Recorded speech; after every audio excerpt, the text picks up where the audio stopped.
Salutare lume! Astăzi avem aici un amplificator Beniton M2700A. După cum vedeți, este cam murdar, dar așa e el, carcasa. Deci butoane are aici. Așa, se vede. Să dau volumul mai încet. Înainte de a-l pune în probă, o să vă arăt ce are sub carcasă. Să dau o leacă carcasa mai în spate.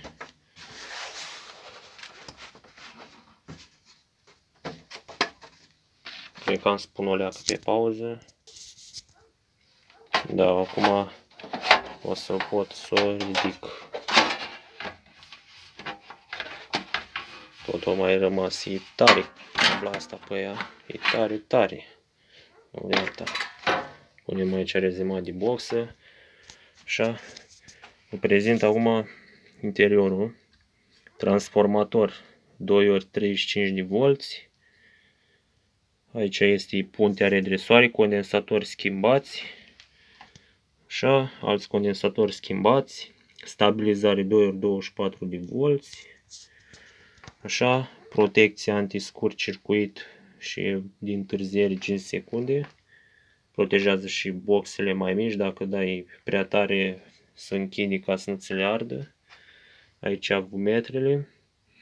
O corecție de ton, se vede mai de sub tot cum e făcută și cu circuit integrat. În operațional și aici alte funcții.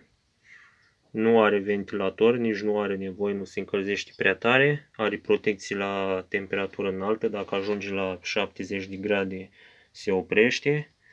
Protecții ca să nu radieze. Și ce mai are în spate e și pe 4 boxe și alte intrări auxiliare.